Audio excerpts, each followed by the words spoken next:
No, no, no. This isn't what you'd call infighting. This is heated fellowship. So there seems to be a little bit of turmoil, and I'm interested in seeing how all of this plays out because either one, there's going to be a shifting of the land, or two, there's going to be some big changes that are going to be happening. And particularly what I'm talking about right now has to do with the individual Steven Crowder.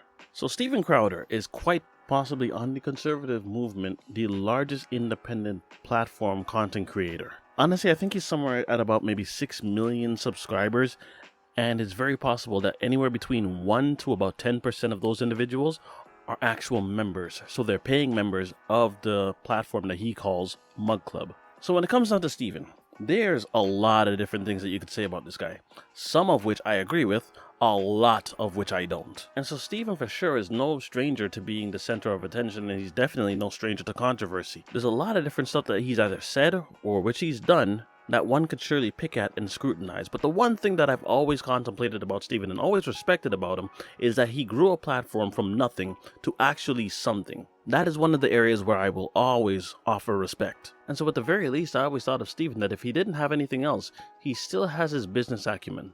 And so a couple of things. We know that Steven got into a contract with The Blaze, so The Blaze has been funding him for some time now, but at some point, like all contracts do, that contract will eventually run out. And so, since it's going to run out, you can do one of two things. You can either renew your contract, or you can look for funding elsewhere. This is what leads us to today's story, because Steven did exactly the latter. He looked for funding and he looked for a home elsewhere aside from The Blaze. And so, beginning the process of entering into conversations and different negotiations with different organizations that, of course, would be conservative, Steven found himself at the doors of the Daily Wire. Now, earlier I had stated that the one thing that I respected about Crowder was his business savvy. I don't know if I can fully say that anymore. I don't think Steven understands how these contracts work when it comes to larger organizations. The Blaze is a very large platform. The Blaze is a big enough platform for you to get your conservative materials out there to the public and knowing that you have the full protection that they would be able to offer you. Steven took himself to the Daily Wire. The fundamentals are a little bit different. The strategy is a little bit different. The sponsors are different. The revenue is different. The income is different. And their strategy is different. In short, I guess what I'm trying to say, the Daily Wire is a different beast. And so Steven took himself to the Daily Wire and they begun the process of negotiation. As this story goes, they wanted to talk to Steven, so they took it upon themselves to contact his agent and they made a first offer. This would not be the primary offer. This is what you would refer to as a starting bid. This is the offer that they would present to you in order to open your eyes or have your eyes pop out and go, okay, they are actually putting good and serious money down on the table. This is something that would warrant, at the very least, a discussion. We need to go sit down with them and let's see what it is that we can arrange. Because we have a need and they recognize opportunity. What was said in the meeting, I think it's pretty straightforward. If you watch both videos, if you watch Steven's video and then you watch the Daily Wire release, you can kind of grasp the full context of how that meeting probably played out. So after all of that is being said, Steven then took it upon himself to fundamentally put himself at odds with the contract that was being pushed in front of him. However, I don't fully think Steven knows how contracts work. Here's why. If I only took Steven's interpretation of how that meeting went and how those contract details are all fully laid out, because he didn't register any names, he didn't call anyone out, he said that he was more than willing to, but in this case, he's just going to keep silent on who these individuals are because these are still colleagues of his. He even went down to referring to it as something that I never would have thought that he would refer to it as a slave contract. That is a crazy term, given the nature of the people that he actually went to and their history. To call it a slave contract?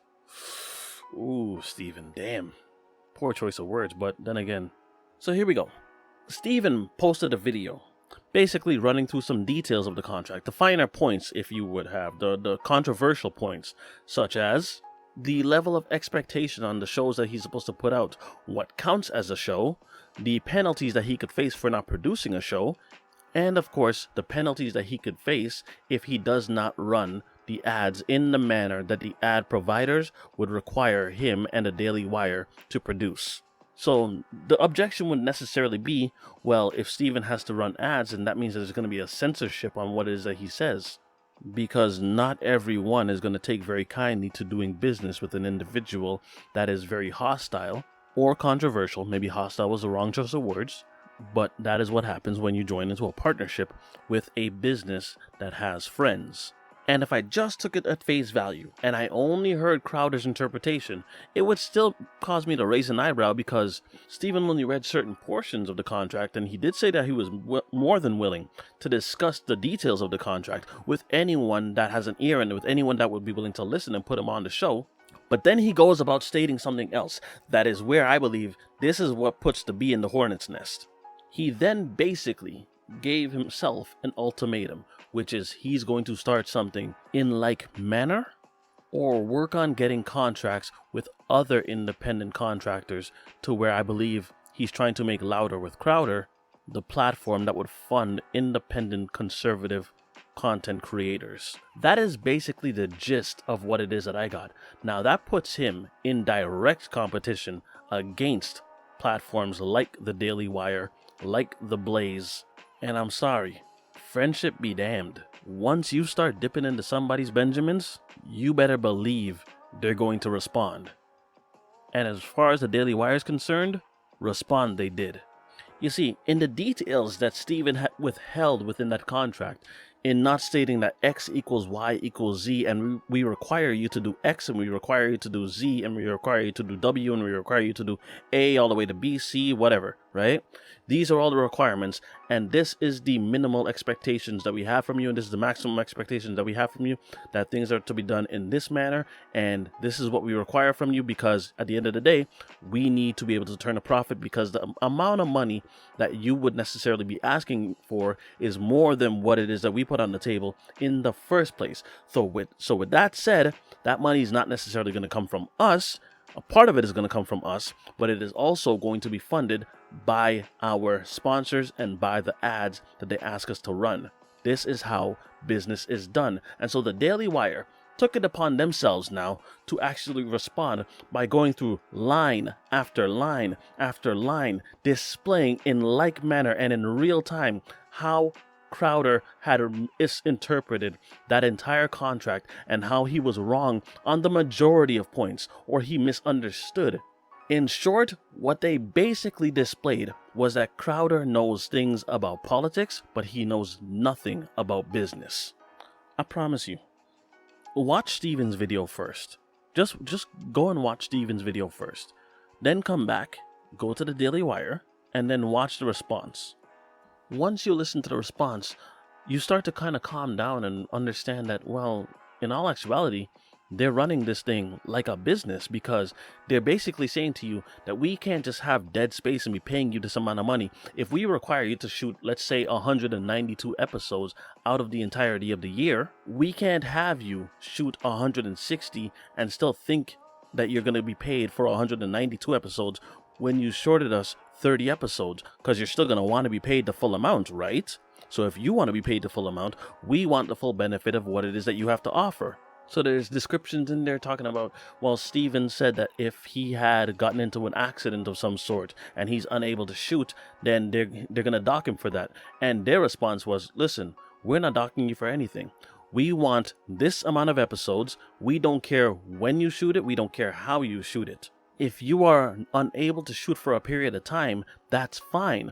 But what's the reason that you can't come back next week? And he even makes this argument. The Daily Wire makes this argument and saying that if you're off for this week, you could come back the following week and then shoot the episode that you were supposed to shoot. So there's some leniency that they offered him in this contract. They just want him to stick to the stipulations of the contract without deviating too far. And that is very simple. This is the amount that we need. Can you produce that? They also detailed one area I actually thought was fair. Most people would not, but I think this is fair. Crowder has a habit of producing his own shows, obviously, right? Because he wants to make sure, for some reason, and we all know why, you don't want anyone tampering with your materials. You want to make sure that the actual information that you're putting out there is put into the public in the way that you said it, how you said it, when you said it, in the mannerism in which you want it to be said, and so forth. So therefore, the Daily Wire actually put it out that if that is the case, then not a problem. When it comes to the majority of their content creators, and they said this, they normally just come, they show up, they do their thing, they sit down, they drink their water, drink their tea, coffee, whichever. They sit down in front of the camera, they hit record, and then the Daily Wire takes care of all the shooting. They produce the episode, they post the episode, and then mum's the word. That kind of expense, I'm gonna assume, does not come out of the creator's pockets. But in this case, though, because Steven is so adamant about producing his own materials, he's going to have to fund all of that, which I think is fair. But if you're going to be funding all of that, understand that that is all going to be coming out of your pocket. The Daily Wire is not going to flip the bill for you producing your own materials. You got to buy your own equipment, hire your own team, produce your own show as good or better. They also went about putting out an interesting kind of penalty, which was the difference between Crowder being disabled and cannot produce an episode, instead of Crowder just choosing not to put out an episode. If he decides to not put out an episode, then he's penalized one way. If he can't put out an episode, then he's only paid out for the episodes that he had put out. They're gonna penalize him if he just, chooses, hey, today I don't feel like working. That is how business runs. They're in the business of doing what? Making money. Welcome to the world. But of course, when you're setting up and doing a contract, there's always going to be some push and pull. So when they put that first offer on the table and they lay out these strategies and say, okay, well, this is what we want from you, then Crowder's supposed to counter respond and say, okay, well, we can keep this, we need to take this out, we can keep that, we need to take this out, this is the counter offer. And then they come back and say, well, no way, we're not doing this, no, we're not doing that, okay, we can bend on this and we can compromise on that. Then you just go back and forth until you reach an agreement. And sometimes, if you don't reach an agreement, so be it. It just wasn't meant to be, right? This really wasn't all that hard to understand. I get what Crowder is saying, but to basically refer to these kind of contracts as predatory, I don't think that was the case in this case. I've seen predatory contracts, so unless something else was not being stated in this contract that I don't know about, then hey, looks like they should have just counter-offered and seen if there could have been a deal being made, and if they couldn't, then so be it. But I am highly anticipating to see what the response is. I'm going to be paying attention to this story adamantly because I want to see what Crowder's next move is going to be. He said that he needs to take a little bit of time off, needs to get himself in order, needs to pray a little bit, and then he also put it out there that he wants to work with independents as well. So I'm very interested in seeing what direction this whole story goes and what the Daily Wire's response is going to be. Who knows? Maybe the Blaze will take him back. I don't know. But that's all I got for now, guys. I will speak to you again for the next one. I will see you as this story continues to unfold. I'm going to be paying very, very high attention to this because I really am curious on what direction both parties go, and maybe even if they reach an agreement. I wonder, if they do reach an agreement, does he come back and say, oh, does he apologize or no? I wonder how that works. That's all I got for now, guys. Be easy, y'all.